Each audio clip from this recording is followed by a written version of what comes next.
हमारे देश में जब देखा जाए तो बहुत सारे ऐसे नियम कानून हैं जो धर्म पर आधारित संचालित होते हैं। जैसे कि मुसलमानों में एक से ज़्यादा बीवी रखने की छूट है, उनके इसमें पहले तलाक भी अलग नियम कानून के हिसाब से दिया जाता था।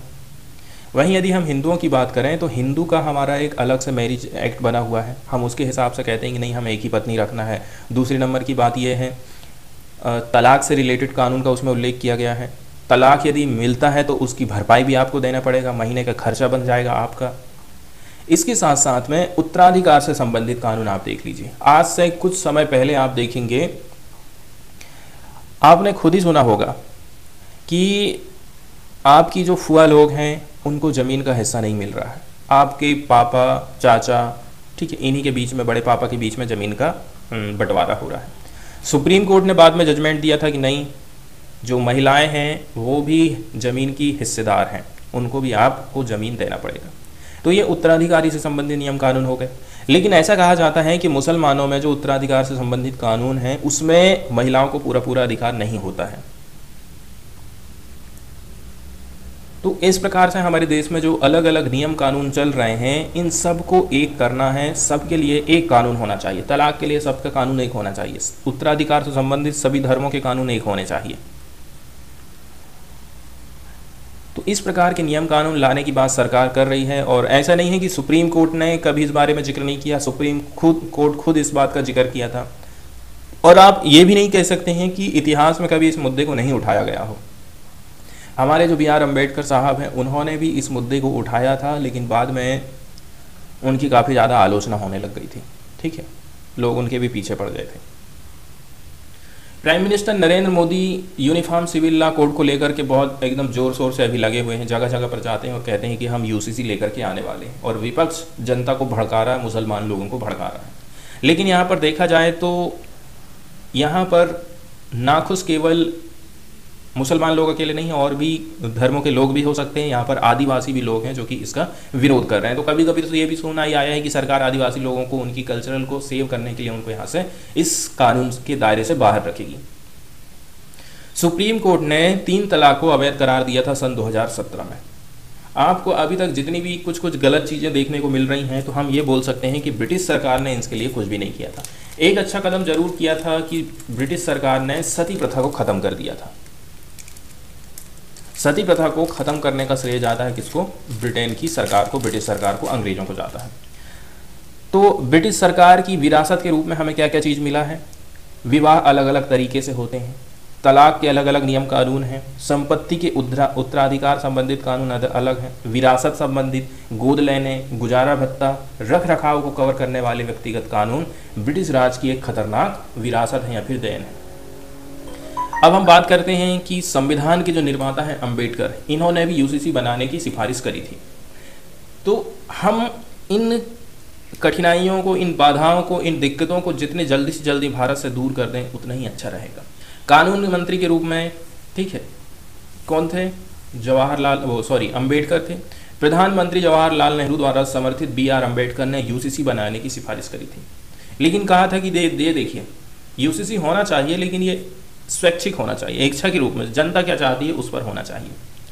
इस विचार के लिए उन्हें प्रतिरोध का सामना करना पड़ा। तब से लगातार सरकारें UCC प्रदान करने में फैल रही हैं, जो एक लोकतांत्रिक हो, धर्मनिरपेक्ष हो, समाजवादी गणराज्य होने की भारत की प्रतिबद्धता के अनुरूप है। इसके बाद देखा जाए तो किस प्रकार से राजनीति हो रही है। विडंबना ये है कि जो भाजपा है UCC की वकालत कर रही है, जबकि जो उदारवादी, समाजवादी, धर्मनिरपेक्ष कांग्रेस और वामपंथी इसके विरोध में उतर गए हैं। आज के समय में कई सारे जो दल हैं इसका विरोध कर रहे हैं, जबकि आम आदमी पार्टी और शिवसेना जैसे कुछ जो संगठन हैं इस पर चुप्पी बनाए बैठे हैं। मुस्लिम संगठन बटे हुए हैं, कोई कह रहा है कि आना चाहिए, कुछ कह रहे हैं कि नहीं आना चाहिए। जैसे कि मुसलमानों के जो संगठन हैं all India Muslim personal law board, एक और है जमात इस्लामी हिंद। जमात इस्लामी हिंद का कहना है कि UCC सभी भारतीयों को प्रभावित कर सकता है। कुल मिलाकर के देखा जाए भारत की जितनी भी पार्टियां हैं ना, कोई एक मुद्दे पर फिक्स नहीं है, सब की सब पाखंडी नजर आती हैं। तो भाजपा ने जहां सुप्रीम कोर्ट के 3 तलाक के फैसले की सराहना करी है, वहीं पर सबरीमाला फैसले का उसने विरोध करा था। कहा था कि कोर्ट धार्मिक परंपराओं में हस्तक्षेप नहीं कर सकता। और वहीं जब धार्मिक परंपरा से 3 तलाक को जोड़कर हम बोल रहे थे, उस समय तो बड़ा खुश हुई भाजपा की सरकार।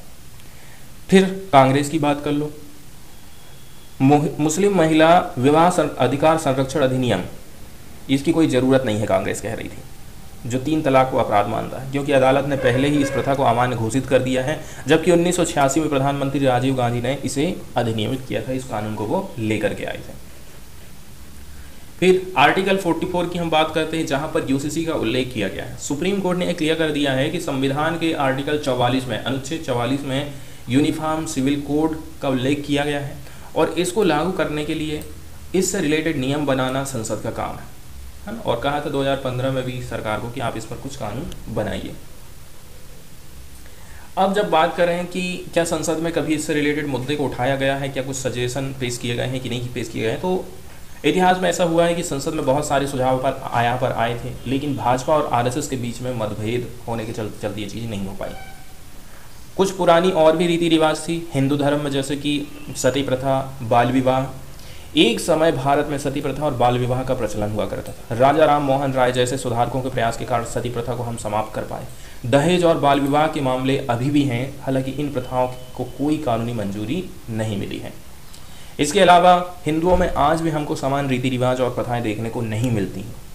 जैसे हिंदू धर्म खुद बहुत सी जाति में बंट चुका है, उपजाति में बढ़ चुका है, तो यहाँ पर पुरुषों का विवाह, महिलाओं का विवाह, पुनर्विवाह से संबंधित अलग अलग नियम कानून चल रहे हैं। जैसे कि संपत्ति के उत्तराधिकार की बात कर लें, संपत्ति के जो उत्तराधिकार हैं वो पुरुषों और महिलाओं में अब तक भी समान रूप से लागू नहीं होता है। पुनर्विवाह की यदि हम बात करें, जिस महिला के पति की मृत्यु हो गई है वो पुनर्विवाह नहीं कर सकती, ऐसे देश के कई सारे हिस्से। और कानून यदि अलाउ भी कर रहा है ना, तो समाज या फिर वो उसके मन में, महिला के मन में खुद ये चीज़ बैठ गई है कि वो फिर से शादी नहीं करने के लिए सोचती है। जबकि जिस पुरुष की पत्नी की मृत्यु हो गई है वो पुनर्विवाह कर सकता है। समाज उसको कह रहा है कि नहीं यार, तुम लड़के हो, तुम्हारे लिए सब चलेगा, तुम्हारे लिए सब अलाउ है।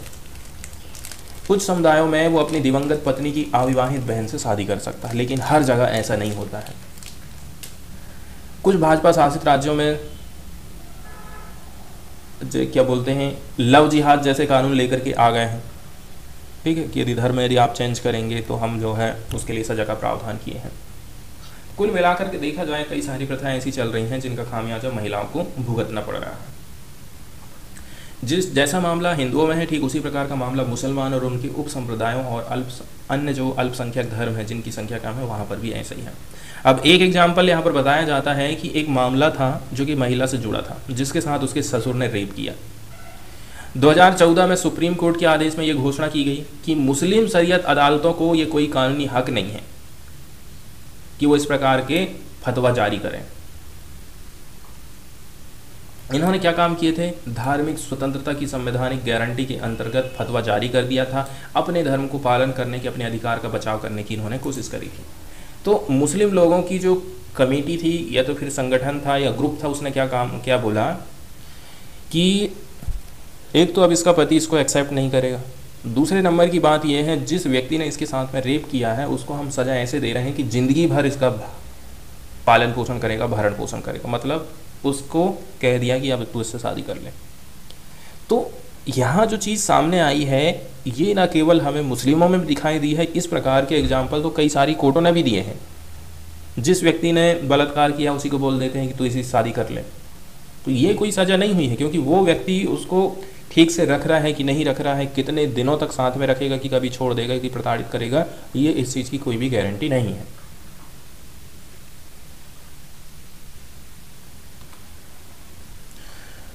तो अभी देखा जाए वेस्टर्न कल्चर के हिसाब से, जो वेस्टर्न कंट्रीज़ हैं वहाँ पर जो डेमोक्रेसी है और डेमोक्रेसी के अंतर्गत उनके जो नियम कानून सफल हो पाए हैं उनको हमें थोड़ा सा अध्ययन करना पड़ेगा। कानून नागरिकों को अपने निजी जीवन में अपने धर्म का पालन करने की स्वतंत्रता की गारंटी तो देता है, लेकिन जाति, पंथ, रंग, लिंग के बावजूद सभी नागरिक और आप्रवासियों के लिए एक सामान्य नागरिक और आपराधिक कानून संहिता वहाँ पर लागू होती है। इन सभी देशों में ये जो सिस्टम लागू हुआ है वो लगभग 200 सालों में विकसित हुए हैं। ऐसा नहीं है कि आज ही में इन्होंने ये कानून लेकर के आ गए हैं। लेकिन हिंदुओं पर हम अलग कानून लाएंगे, मुसलमानों में अलग लाएंगे, अल्पसंख्यकों पर अलग लाएंगे, इस प्रकार का मामला यहाँ पर नहीं उठना चाहिए। और दूसरे नंबर की बात यह है, ग्राम पंचायतें कई प्रकार के नियम कानून रिलीज़ कर देती हैं, कई बार खुद ही सज़ा दे देती हैं। शरीयत अदालतें या फिर फतवे ये जो सज़ा सुनाते, जैसे एग्जाम्पल के तौर पर अभी हमने हाल फिलहाल थोड़ी देर पहले देखा था, इस प्रकार की भी जो चीज़ें हैं वो समाज के लिए हानिकारक होते हैं। इसलिए सरकार के लिए अच्छा होगा कि वो सबसे पहले तो यदि इस पहल को उठाई है तो इसको राजनीति से दूर रखें। अपनी ही पार्टी के समर्थकों से आप दूरी बनाइए, संबद्ध जो कट्टरपंथी संगठन हैं इनसे दूरी बनाकर रखिए, और सुप्रीम कोर्ट के मार्गदर्शन में लोकतांत्रिक दुनिया और देश के अपने कानूनों से सर्वश्रेष्ठ आपको बनाना है, दुनिया से सीखना है। तब जाकर के संसद में एक तो आपको यूसीसी पारित करना चाहिए। ये बिना किसी अपवाद के हर राज्य में कानून लागू होना चाहिए, तभी समाज वास्तव में विकसित, आधुनिक और सभ्य